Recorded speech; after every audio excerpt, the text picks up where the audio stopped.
بسم اللہ الرحمن الرحیم۔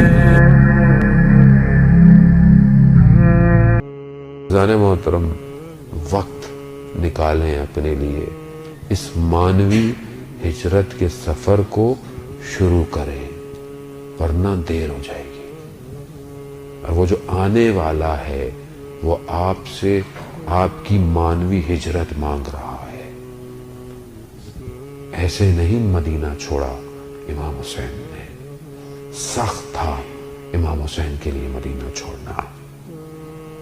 وہ مدینہ کہ جس میں امام حسین کو رسول اپنے کاندھوں پہ بٹھاتے تھے، وہ مدینہ کہ جس پر امام حسین اگر ذرا سا گرتے تھے تو رسول خدا خطبہ چھوڑ دیتے تھے، وہ مدینہ کہ جس میں رسول خدا سجدے میں اور امام حسین آ کر سجدے پر بیٹھ جاتے تھے تو وہی آتی تھی ذکر کو طلانی کر دو۔ کیا وجہ تھی؟ رسول خدا دنیا کو حسین کی عظمت دکھانا چاہتے تھے۔ موروثی حسین کو اس کے نانا کے شہر سے نکلنا پڑ گیا۔ یہ میرے آپ کے لیے سننا عزیزان محترم بڑا آسان ہے۔ تاریخ بتاتی ہے کہ کس طرح امام حسین علیہ السلام نے مدینہ چھوڑا ہے۔ کئی دفعہ اپنے نانا کے روزے پر گئے، اللہ اکبر، نہیں ہم تو پڑھ نہیں سکتے، نہ جانے کس طرح اپنے آپ کو اپنے نانا کی قبر پہ گرایا حسین نے، اور کیا کہا ہوگا۔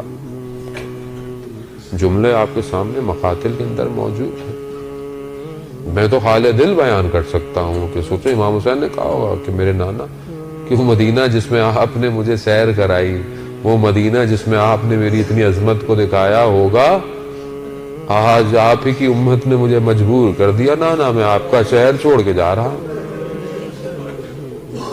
اور چھوڑ کے جانے والے کو یہ امید ہو نا کہ اس نے آنا ہے تو وہ دوسرے طریقے سے جاتا ہے، لیکن جس کو یہ پتا ہو کہ اب میں نے آنا نہیں ہے، اب میں جا رہا ہوں۔ آپ اپنے شہروں سے گھروں سے آئے نا، اپنے والدین سے مل کے آئے ہوں گے، آپ کے بھی تو دنیا سے لوگ گئے ہوئے ہوں گے مرحومین، آپ قبر پہ بھی جاتے ہوں گے اور اپنے ماں باپ اپنے آباء و اجداد کی قبر پہ فاتحہ پڑھتے ہوں گے کہ انشاءاللہ خدا توفیق دے میں دوبارہ آؤں گا، اور آپ جاتے بھی ہوں گے۔ آپ کے جو عزیزی ماں باپ یا کوئی رشتہ دار ہوں تو آپ فوراً جا کر کوشش کرتے ہوں گے پہلے اپنے باپ کی قبر پہ جاؤں، پہلے اپنی ماں کی قبر پر جاؤں، کیوں؟ بہرحال میں بڑی دور سے سفر کر آیا ہوں۔ عزیزان محترم، آپ کو تو امید ہے، مگر میرے حسین کو یہ امید نہیں، قطعی یقین تھا کہ میں نے اب واپس نہیں آنا۔ تبھی تو روایتوں میں ہے کہ کئی دفعہ جانا ہوا اور اتنا گریہ کیا کہ غش کھا کر گر گئے۔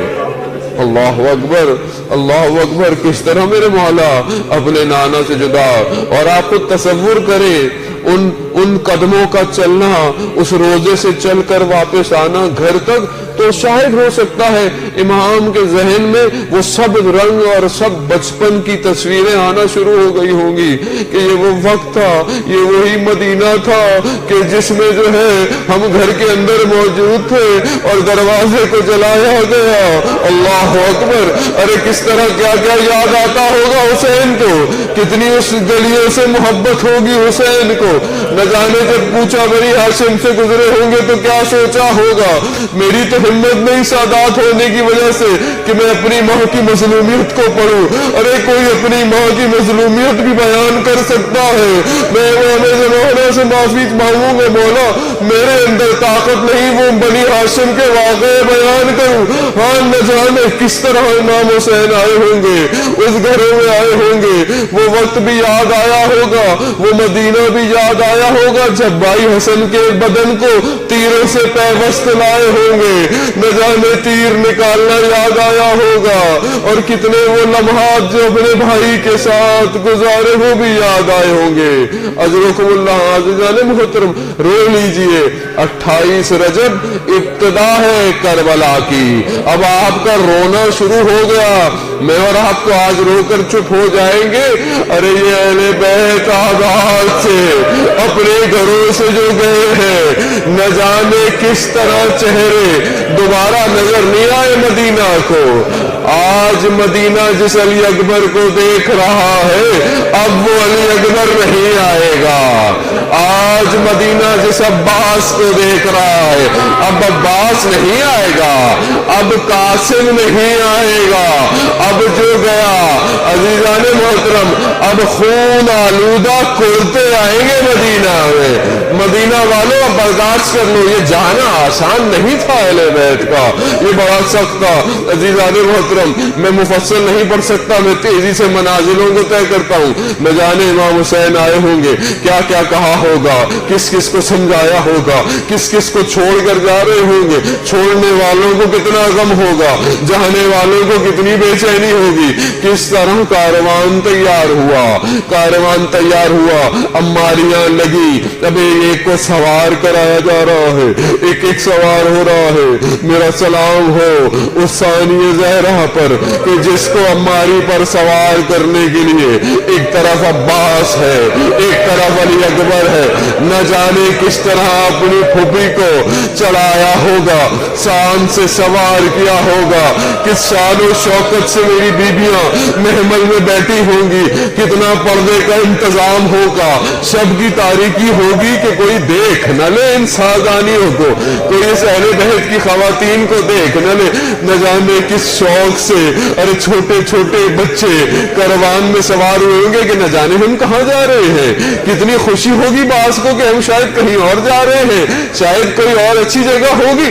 مدینے والے تو جفا کر رہے ہیں، مدینے والے تو ظلم کر رہے ہیں۔ یقیناً بابا حسین کو جنہوں نے خط لکھے ہیں انہوں نے ہمارا بڑا اچھا انتظام کیا ہوگا، وہاں ہمارا بڑا خیال رکھا جائے گا، وہاں ہمیں پانی بھی ملے گا، وہاں ہمیں کھانا بھی ملے گا۔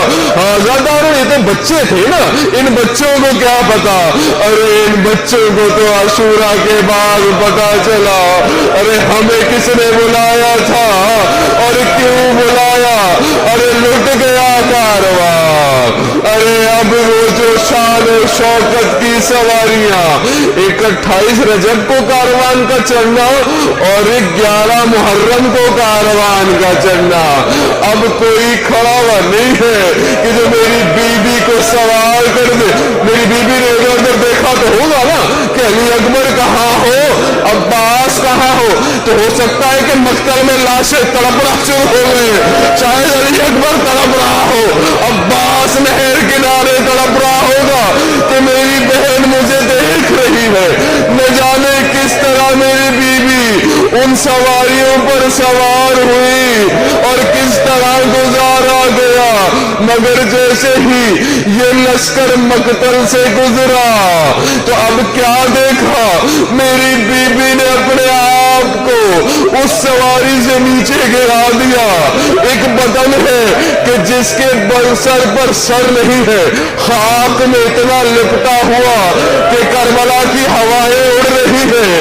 ارے ایسا بدن تھا کہ وہ چھوٹی سی بچی جو اپنے باپ کے سینے پہ سوتی تھی، وہ اپنی پھوپھی سے کہتی ہے، پھوپھی یہ کس کا بدن ہے؟ ارے یہ حسن حسین، ارے یہی تو حسین ہے۔